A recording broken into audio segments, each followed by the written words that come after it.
Maria Santos arrived at the International Relief Center in Damascus at exactly 7:30 a.m., just as she had every morning for the past 3 years. The security guard barely looked up as she flashed her blue interpreter badge. To him, to everyone. Really, she was just another translator. Someone who helped important people talk to each other. Nothing more. The morning sun cast long shadows across the refugee camp visible from her small office window. Thousands of white tents stretched across, the desert like a city of hope and desperation. Maria had grown up speaking 4 languages in her grandmother's house in Lebanon. But she never imagined those childhood conversations would lead her here, to this place where words could mean the difference between life and death. Dr. Jonathan Clark, the camp's medical director, rushed past her office carrying a stack of reports. He was always rushing somewhere, always looking stressed. Maria had been interpreting for him during meetings with local officials for 2 years, but he still introduced her as just our interpreter whenever new people arrived. She had stopped correcting him long ago. Today felt different, though. There was an electricity in the air, a tension that made her hands shake slightly as she organized her translation notes. The refugee numbers had been climbing steadily for months. What started as a manageable crisis was becoming something much bigger, much more dangerous. Her first assignment was a meeting between Dr. Clark and Hassan al-Rashid, the regional health minister. They were discussing medical supplies for the growing population. Maria sat quietly in the corner, notebook ready, as the 2 men spoke about budgets and delivery schedules. She translated each word carefully, making sure nothing was lost between Arabic and English. But as she listened, something bothered her. The numbers didn't add up. Dr. Clark was requesting supplies for 8,000 refugees, but Maria knew from her daily walks through the camp that there were far more people than that. She had been counting, not officially, just out of curiosity. Her grandmother had taught her to always pay attention to details, to notice what others missed. During a break, she approached Dr. Clark hesitantly. "Sir, excuse me, but I think there might be an error in the refugee count." He looked at her with surprise, then mild annoyance. "Maria, please focus on translating. The administrative staff handles the numbers." She wanted to explain what she had observed, but his phone rang and he turned away. The meeting resumed, and she returned to her quiet corner, translating words while her mind raced with calculations. That evening, Maria walked through the camp as she always did. But tonight, instead of simply enjoying the sunset, she began to count systematically. She walked down every row, noting each occupied tent, each family cooking dinner outside their temporary home. Children played between the structures while their parents watched with tired eyes full of hope and worry. In Section A alone, she counted over 2,000 people. According to the official reports, the entire camp held only 8,000. Something was very wrong. Back in her small apartment that night, Maria spread out maps of the camp on her kitchen table. Using her phone's calculator, she began working through the numbers. Each section, each row, each tent. The mathematics were clear and terrifying. There weren't 8,000 refugees in the camp. There were closer to 15,000. This meant that over 7,000 people weren't receiving proper medical supplies, food rations, or clean water allocations. They were invisible to the system, existing in a bureaucratic blind spot that could prove deadly if a crisis hit. Maria's hands trembled as she double-checked her calculations. She wasn't a mathematician or a census expert, she was just an interpreter. But numbers didn't lie, and neither did what she saw with her own eyes every day. The next morning, she arrived at work early and requested a meeting with Dr. Clark. His secretary, Mrs. Patterson, looked at her skeptically. "The doctor is very busy, Maria. Is this about a translation issue?" "It's about the camp population count," Maria said quietly. "I think there's been a serious mistake." Mrs. Patterson frowned. "That's not really your area of expertise, is it? Perhaps you should speak with the administrative department." But Maria had already tried that route the day before.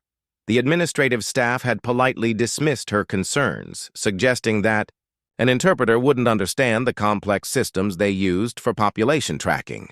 They had official procedures, they assured her. Proper protocols. As she sat in her office that morning waiting for the day's first meeting, Maria watched the camp through her window. Children were lining up at the medical tent, mothers carrying, babies who looked thinner than they had the week before. The food distribution lines seemed longer, the wait times stretched further. She thought about her grandmother's words. Mija, sometimes the people who see the most are the ones others notice the least. Use that gift wisely. Maria had always been observant, always noticed details that others missed. Growing up in a house where 4 languages mixed together daily had taught her to listen carefully, to catch nuances and meanings that could easily be lost.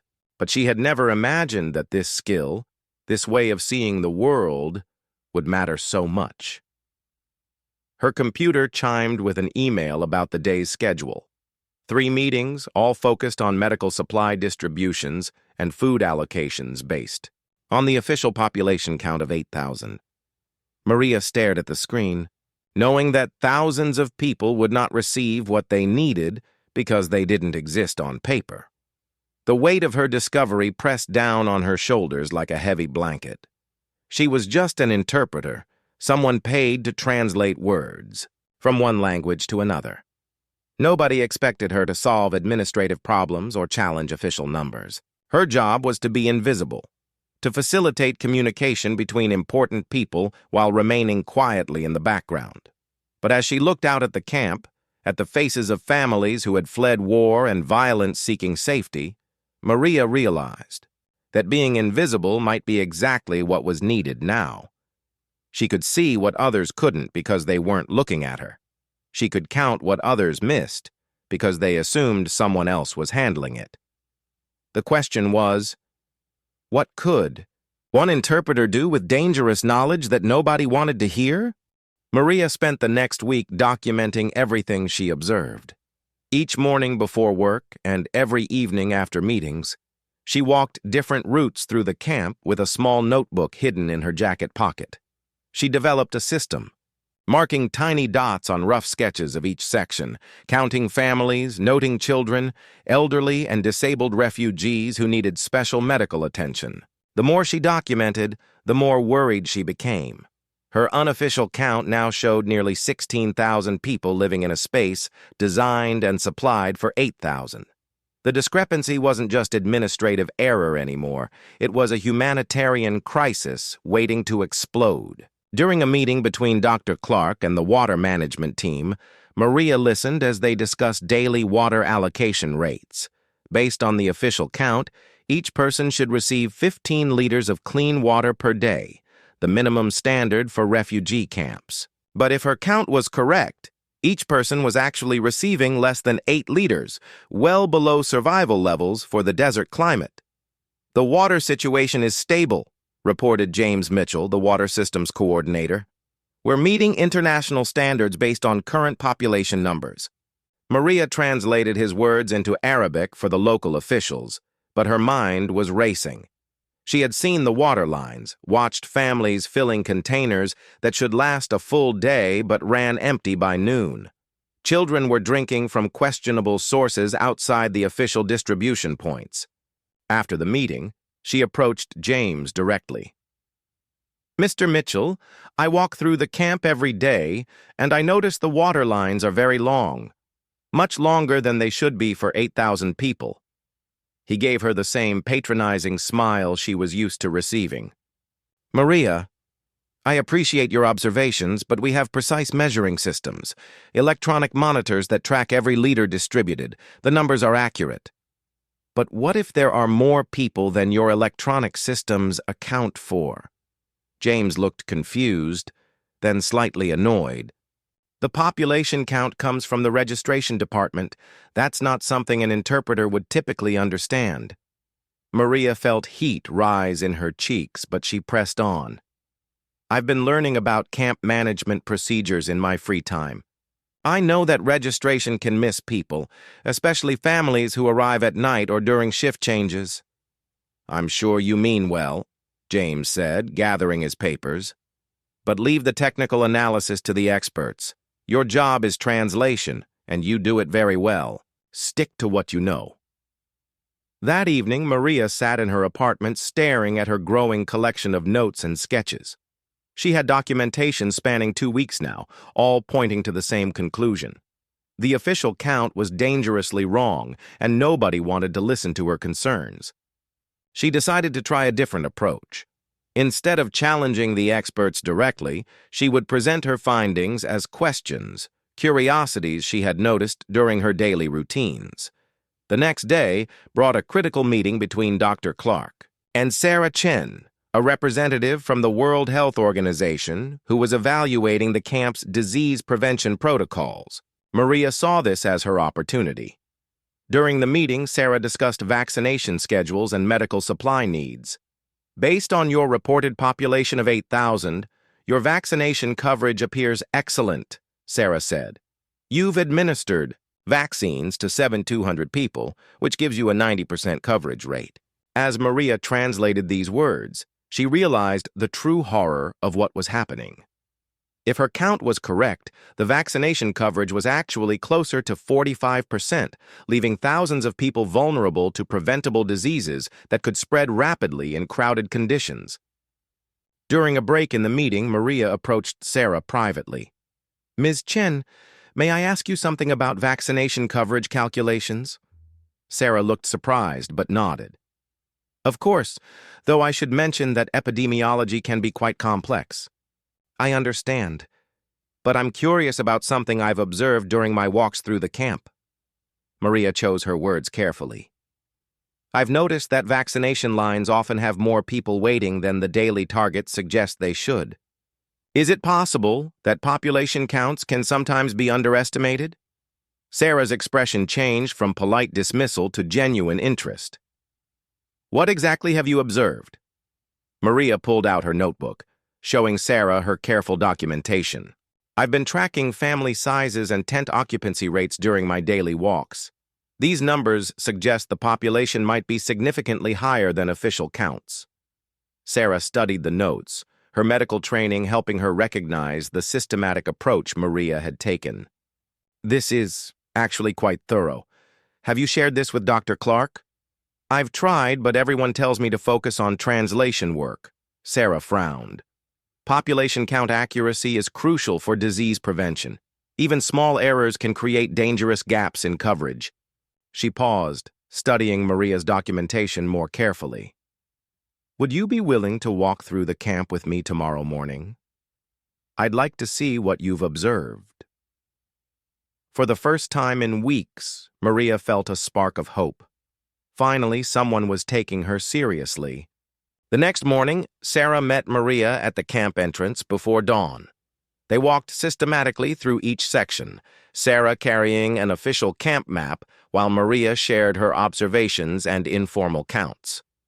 Section C is supposed to house 800 people according to this map, Sarah said, consulting her papers. Maria pointed to the rows of tents stretching far beyond the designated boundaries. But count the tent structures and multiply by average family size. I've been tracking families in this section for 10 days. As they walked and counted together, Sarah's expression grew increasingly grave. By the time they finished their circuit 3 hours later, her professional calm had given way to obvious concern.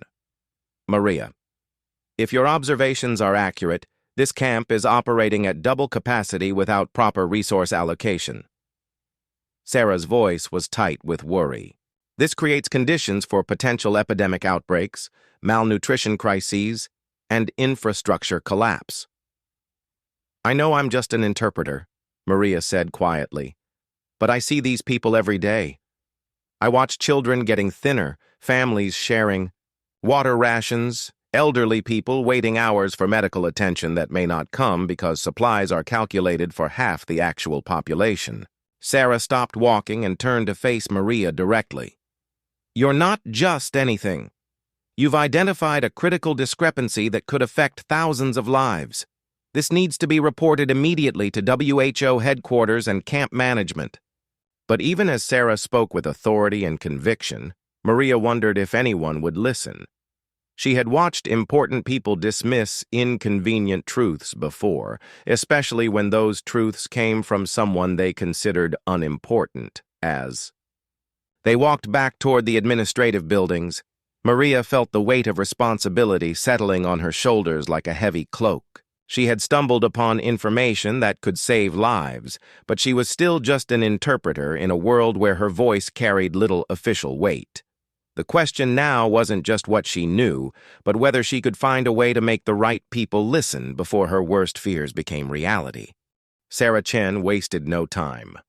Within 2 hours of their camp walk, she had scheduled an emergency meeting with Dr. Clark, James Mitchell from Water Management, and Robert Hayes, the camp's administrative director.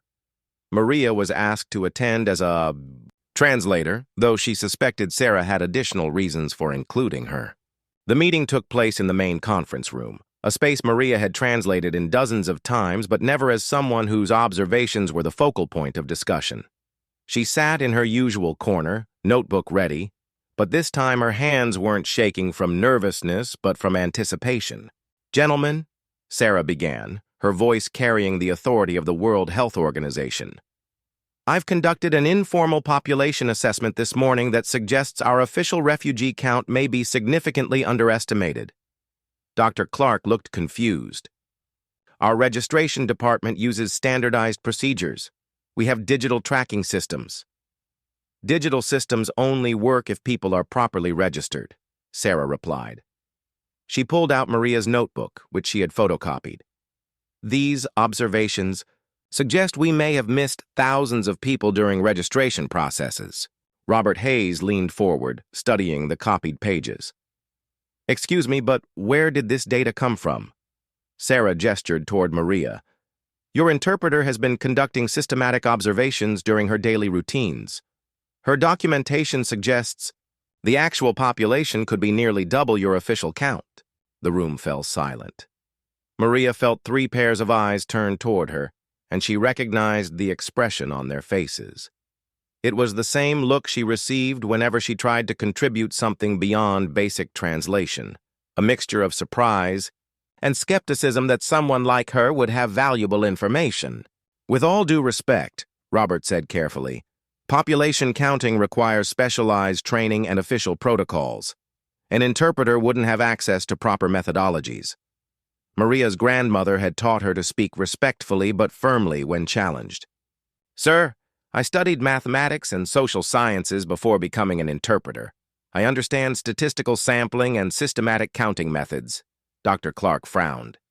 "Maria, we appreciate your initiative, but this is a serious matter. We can't base policy decisions on informal observations." Sarah's voice cut through the dismissive atmosphere. "Actually, community-based monitoring is a recognized epidemiological tool. Local observers often identify discrepancies that official systems miss." She opened her tablet and showed them WHO guidelines. "This type of ground-level observation is specifically recommended for refugee camp management." James Mitchell shifted uncomfortably. "But our water distribution records show normal consumption rates for 8,000 people." "Do they?" Maria asked quietly. When all eyes turned to her again, she continued, "I've observed that many families collect water from multiple distribution points because their daily allocation runs out. Some people fetch water at dawn before the official count begins, and others wait until after evening counts. Your monitors may be accurate, but they might not be capturing the full picture." The room fell silent again, but this time the quality of the silence was different. Instead of dismissive quiet, there was thoughtful consideration. Sarah pulled up satellite images of the camp on her tablet. "If we overlay these current images with the original camp design, we can see expansion well beyond designated boundaries. This visual evidence supports the observation-based count." Dr. Clark studied the satellite images, his expression growing more serious. "If this is accurate, we're not just dealing with supply shortages. We're looking at potential catastrophic failure of our entire support system." "Exactly," Sarah agreed. Water shortages, inadequate medical supplies, insufficient vaccination coverage, sanitation system overload. Any of these could trigger a humanitarian crisis that would affect not just the camp, but the surrounding region. Robert Hayes looked pale. What kind of crisis are we talking about? Sarah's voice was grim. Disease outbreaks spread rapidly in overcrowded conditions with inadequate water and sanitation. We could see cholera, typhoid, or respiratory infections affecting thousands within days. The mortality rate in an outbreak scenario with current resource levels could be catastrophic. Maria had been translating silently in her head, thinking about how she would explain this conversation to Arabic-speaking officials. But as she listened to Sarah describe potential death tolls, she realized that language wasn't the barrier anymore. The barrier was convincing people to act on information they didn't want to accept. "What do you recommend?" Dr. Clark asked Sarah. "Immediate population recount using multiple methodologies, emergency resource assessment and supply increase, enhanced medical preparation for potential outbreak response." Sarah looked directly at Maria. "And I recommend utilizing local observers who understand ground-level conditions to assist with accurate monitoring." Robert Hayes shook his head. "A complete recount would take weeks. Emergency supply increases require approvals from multiple agencies. The bureaucracy alone could delay action for months." "Then people will die," Maria said quietly. The room turned to her again, but this time she didn't back down. "I know I'm just an interpreter to all of you, but I see these families every day. I watch children sharing meals that should feed one person. I see elderly people waiting hours for medical attention because appointment schedules are based on wrong numbers. Every day we delay action, more people suffer." Dr. Clark looked uncomfortable. "Maria, we understand your concern, but we have to follow proper procedures." "What if the procedures are wrong?" Maria asked. "What if following proper procedures kills people?" Sarah nodded approvingly. "Emergency situations require adaptive management. We can't let bureaucracy prevent us from saving lives." James Mitchell had been quiet throughout most of the meeting, but now he spoke up. "I could conduct water consumption tests today. If actual usage is significantly higher than our monitors show, that would provide immediate verification of population discrepancies." "That's a start," Sarah agreed. "Maria, would you be willing to assist with systematic observation and counting? Your methodology appears sound, and you clearly understand the camp layout better than anyone else here." Maria felt her heart race. Finally, someone was not just listening to her, but asking for her help in an official capacity. "Of course. I know every section, every family. I can provide detailed maps and current population estimates within 48 hours. Dr. Clark looked around, the room clearly uncomfortable with the direction of the discussion. "I need to discuss this with headquarters before we proceed." "Doctor," Sarah said firmly, "every hour of delay increases risk. I'm filing an immediate report with WHO headquarters regardless of what you decide. But I strongly recommend beginning verification procedures today." As the meeting ended, Maria gathered her notebooks with hands that were no longer shaking. For the first time since discovering the population discrepancy, she felt that her voice had been heard, her observations valued. But she also understood that this was just the beginning. Identifying the problem was one thing, convincing multiple agencies to take rapid action was something entirely different. The lives of thousands of refugees hung in the balance, and the clock was ticking toward a potential catastrophe that only she and Sarah seemed to fully understand. Walking back to her office, Maria looked out at the sprawling camp and whispered a prayer her grandmother had taught her. "Give me strength to do what is right, even when others cannot see the truth I carry." The next 48 hours transformed Maria from invisible interpreter to unofficial camp analyst. Sarah Chen had convinced headquarters to authorize an emergency assessment, and suddenly Maria found herself at the center of an operation that could affect thousands of lives. James Mitchell appeared at her office door at 6 a.m. the next morning, carrying electronic monitoring equipment and looking sheepish. "Maria, I owe you an apology. I ran preliminary water usage tests yesterday afternoon, and our consumption is running 180% above normal rates for the official population count. Maria looked up from her detailed camp maps, which she had been updating since 4 a.m. That means? It means you were right. There are far more people here than our systems account for. He set down his equipment. Sarah asked me to work with you on systematic verification. I have to admit, I don't know the camp layout nearly as well as you do. For the next 2 days, Maria guided teams of technical specialists through every section of the camp. She had divided the area into 12 zones, each with detailed counts of families, tent structures, and population estimates based on weeks of careful observation. What had started as one woman's concern was now validating into a full-scale emergency assessment. Dr. Rachel Torres, an epidemiologist sent by WHO headquarters, arrived on the second day of the assessment. She was younger than Maria expected, with sharp eyes that missed nothing and a directness that reminded Maria of her grandmother. "You're the interpreter who identified this discrepancy?" Dr. Torres asked during their first meeting. "Yes, ma'am. Sarah's report says your methodology was systematic and your documentation thorough. I'd like to review your process." Maria spread out her notebooks and hand-drawn maps. "I started by walking the camp daily and noticing that crowds seemed larger than official numbers suggested. Then I began systematic counting, breaking the camp into sections and tracking families over multiple days to account for people who might be temporarily absent." Dr. Torres studied the documentation carefully. "You controlled for time-of-day variations, accounted for people leaving temporarily for work or medical appointments, and cross-referenced family sizes with tent occupancy. This is actually quite sophisticated population assessment technique. I learned research methodology in university before becoming an interpreter." "Why didn't you mention that background earlier?" Maria hesitated. "People see my job title and assume that's all I'm capable of. I learned to keep my other knowledge quiet." Dr. Torres frowned.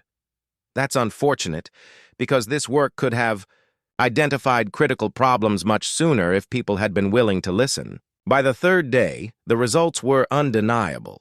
The official count of 8,000 refugees was wrong. The actual population was 16,847 people, more than double the official number.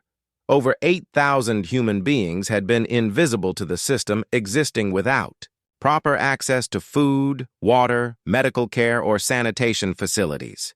Dr. Clark called an emergency meeting with regional officials, aid organizations, and government representatives. Maria was asked to present her findings, the first time in her career that she would address such a high-level group not as a translator, but as a presenter of critical information. The conference room was packed with officials she had translated for dozens of times, but now she stood at the front of the room rather than sitting quietly in the corner. Her hands shook slightly as she began speaking.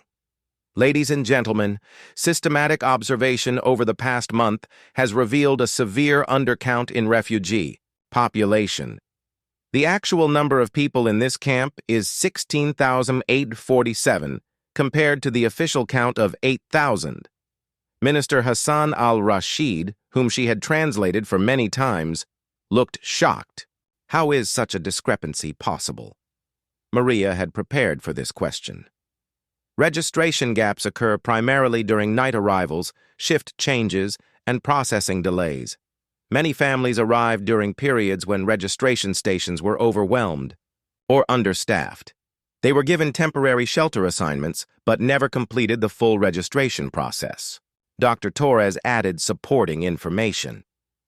This type of undercount is more common than people realize. Administrative systems often lag behind actual population changes, especially during rapid influx periods. Sarah Chen presented the health implications. The current vaccination coverage rate is 43% rather than the reported 90%. Water allocation per person is 7.2 liters daily instead of 15 liters.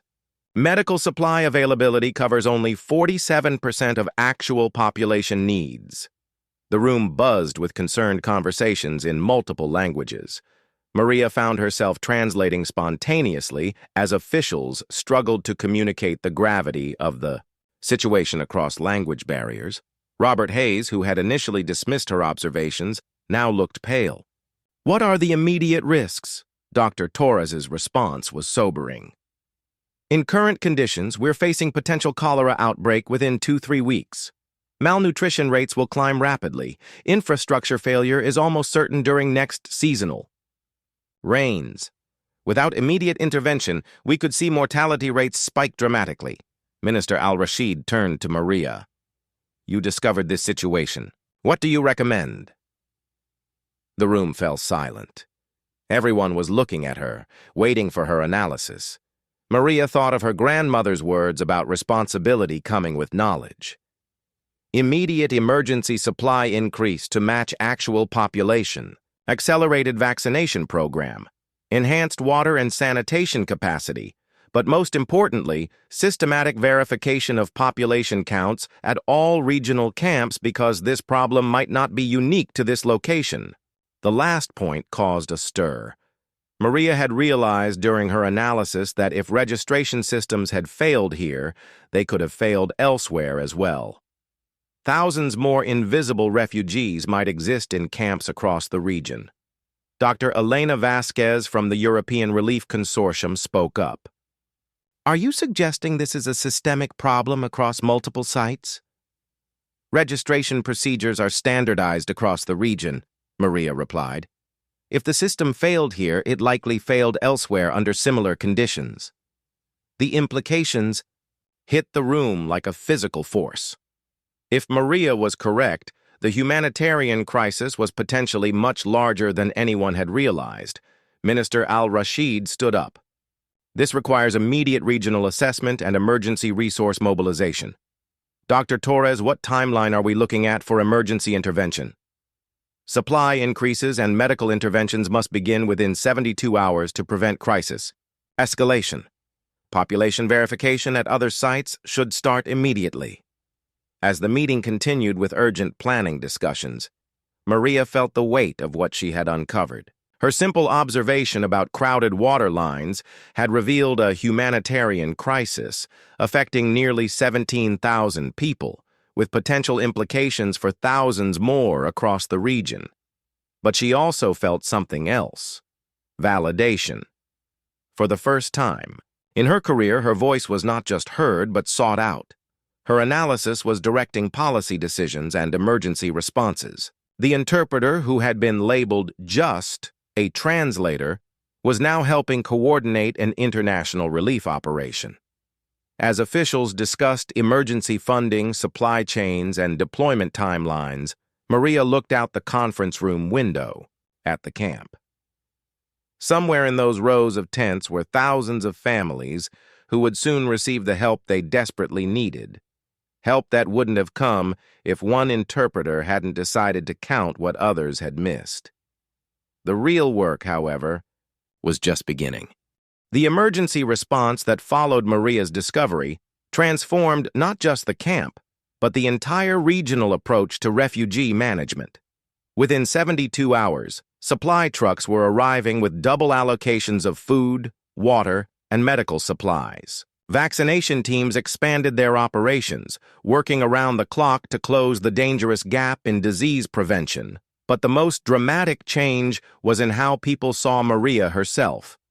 Dr. Torres approached her on the 4th day of emergency operations.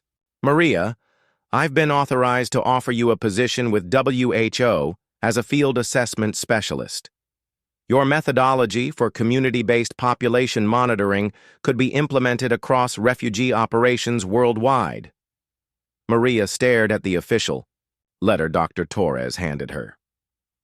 After 3 years of being just an interpreter, someone wanted to hire her specifically for her analytical abilities and observational skills. "I don't understand," Maria said quietly. "I'm not trained in public health or refugee management." "You have something more valuable than formal training in those areas," Dr. Torres replied. You have the ability to see what's actually happening rather than what systems tell us is happening. That skill is extraordinarily rare and incredibly valuable.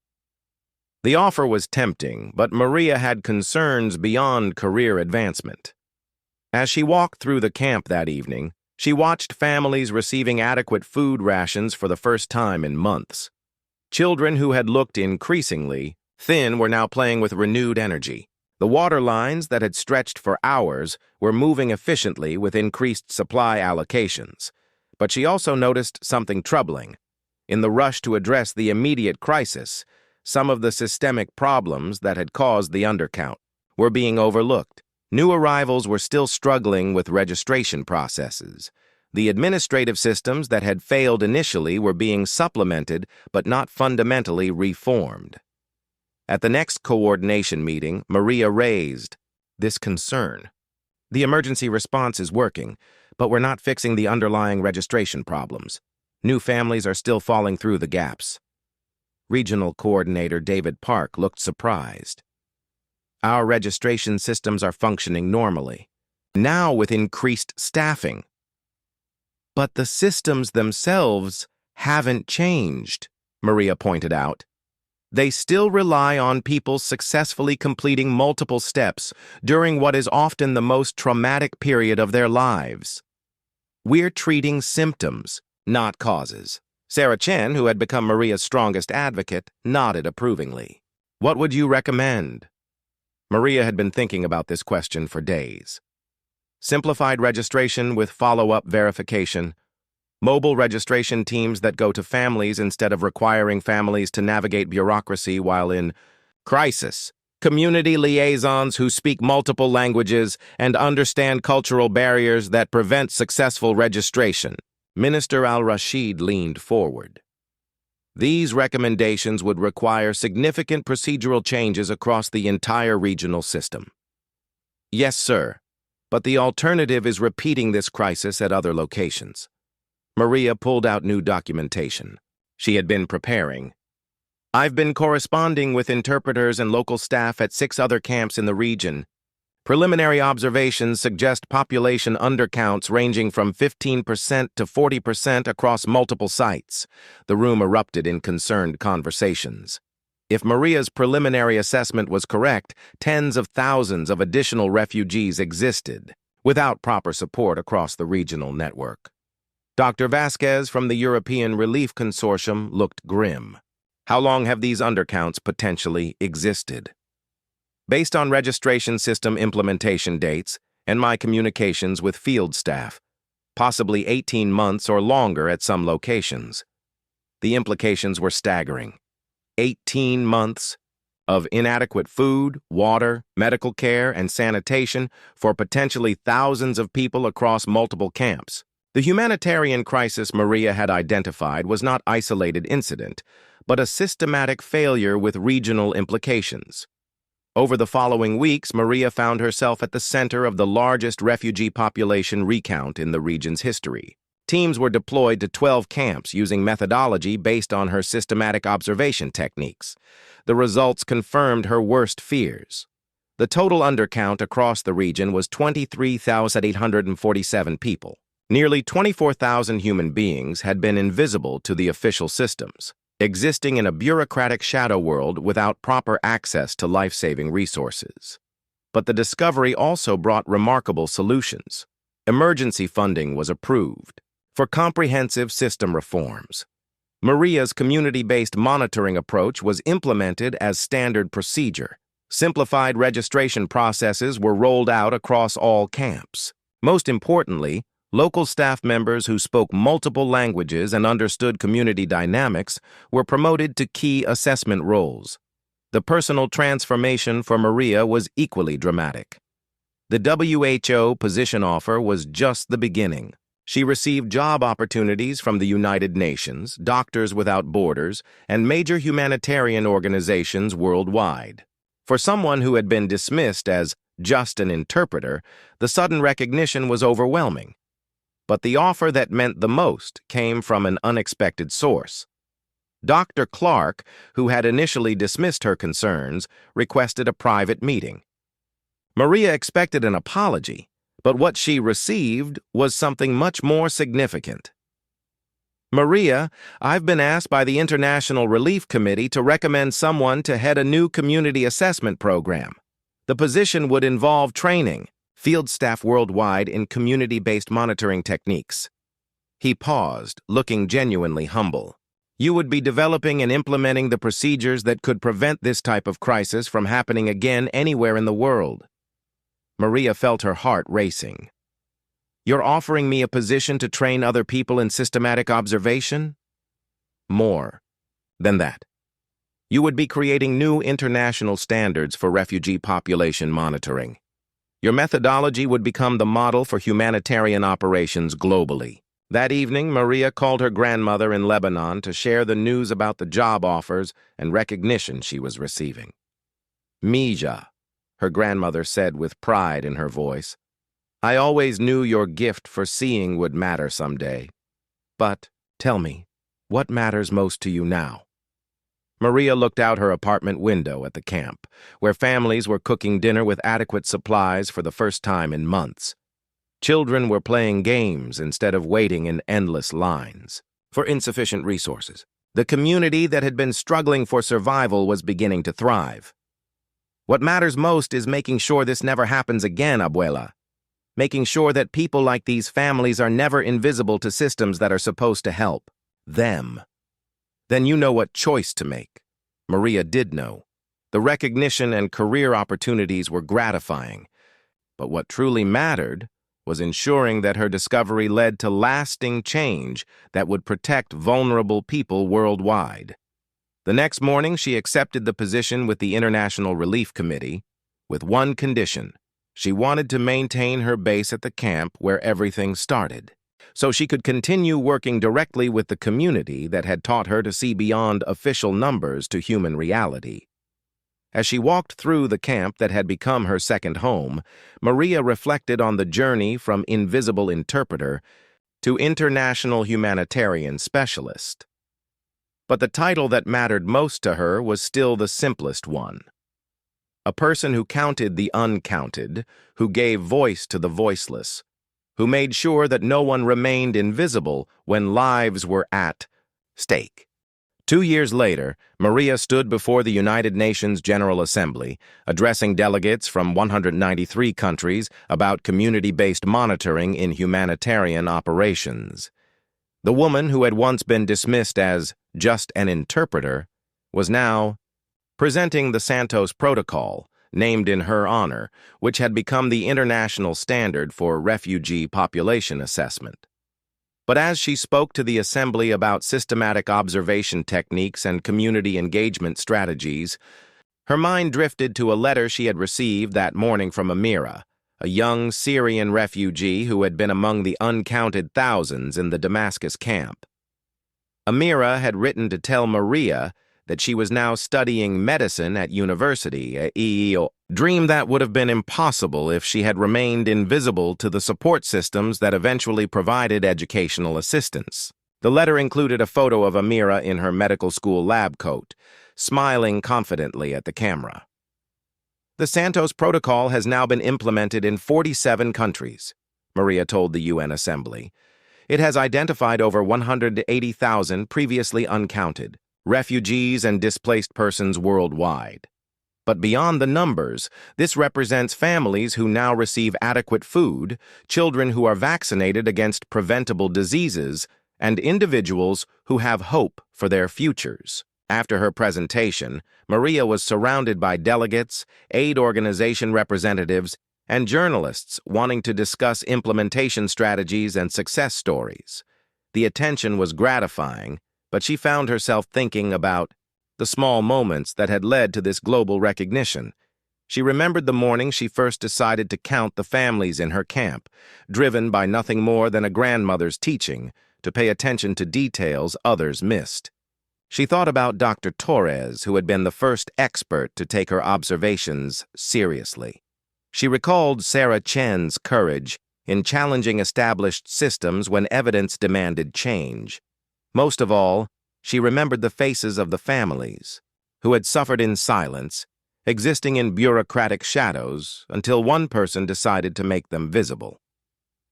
Ambassador Chen Wei from China approached her after the crowd dispersed. "Ms. Santos, my government is interested in implementing your protocol in our border regions. We believe significant population discrepancies may exist in our refugee processing centers. The protocol works anywhere people are willing to look, beyond official numbers to human reality," Maria replied. "But implementation requires training local observers, usually people who are already embedded in communities but whose expertise isn't formally recognized. People like interpreters and community workers?" Exactly. The most valuable insights often come from people who are present but overlooked, who see daily realities that official systems miss. That evening, Maria attended a reception hosted by UNICEF to honor humanitarian innovations. She found herself in conversation with Dr. James Liu, who directed refugee operations for Southeast Asia. "The Santos Protocol has revolutionized our population assessments in Thai border camps," he told her. "We discovered 12,000 uncounted refugees across 6 locations. But I'm curious about something. How do you handle resistance from administrators who feel their competence is being questioned?" Maria smiled, remembering her own struggles with officials who dismissed her concerns. Change is threatening to people who built their careers on existing systems. I've learned to present community-based monitoring as enhancement rather than replacement of official procedures. The goal isn't to blame anyone for past failures, but to prevent future ones. And when that diplomatic approach doesn't work, then you let the data speak. Numbers don't have political agendas. When administrators see that community observations lead to better outcomes, resistance usually melts away. As the reception continued, Maria was approached by Elena Rodriguez, a young interpreter working with Central American migrants. Elena looked nervous but determined as she introduced herself.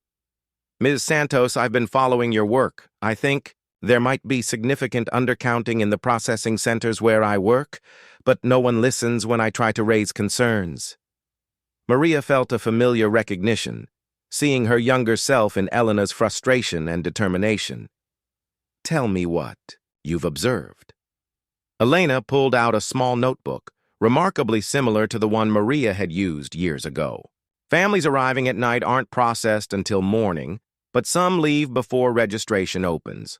Others get temporary shelter assignments but never complete full documentation. Children born in the centers aren't always added to family counts.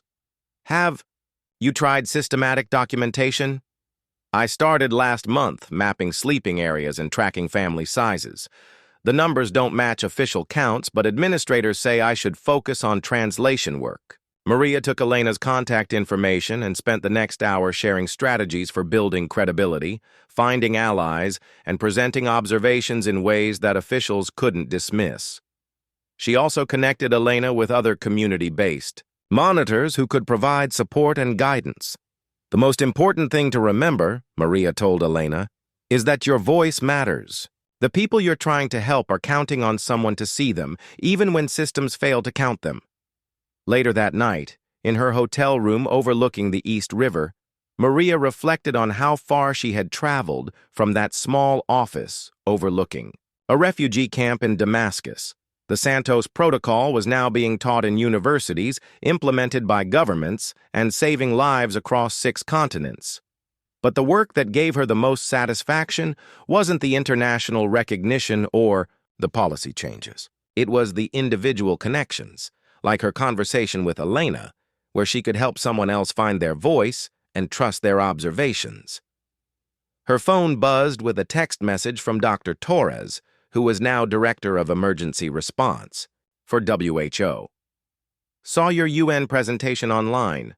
Brilliant as always. Quick question. We're seeing unusual patterns in population flows into East African camps. Could you consult on assessment methodology?" Maria smiled as she typed her response. "Of course, but I recommend identifying local observers first. The people with the most valuable insights are usually already there, waiting for someone to ask the right questions." As she prepared for bed, Maria thought about Amira's letter and the photo of her in medical school. She thought about Elena, just starting her journey as a community advocate. She thought about the thousands of other local workers, interpreters, and community members worldwide who were learning to trust their observations and speak up for invisible populations. The work was far from finished. In refugee camps, processing centers, and displacement sites around the world, people were still falling through bureaucratic gaps, still existing without proper support because systems failed to count them accurately. But now, there was a methodology for finding them, trained observers who knew how to look, and protocols that required listening to voices that had previously been dismissed. Maria's grandmother had been right. Sometimes the people who see the most are the ones others notice the least. But when those observers find their voices and demand to be heard, they can change the world one careful count at a time. As she drifted off to sleep, Maria could hear her grandmother's voice across the years. Mija, you used your gift wisely. You made the invisible visible, and that is the most important work anyone can do.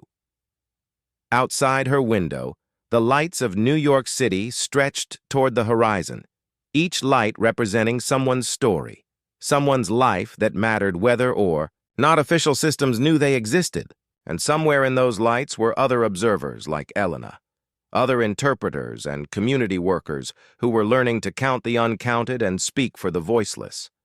The Santos Protocol would continue to evolve and spread, but its heart would always remain the same. The simple recognition that every person deserves to be seen, counted, and cared for, especially those whom bureaucracy renders invisible. Maria Santos had started as just an interpreter, but she had become something much more powerful, a voice for those who had no voice, a counter of the uncounted, and a reminder that paying attention to what others miss can save lives on a scale most people never imagine possible.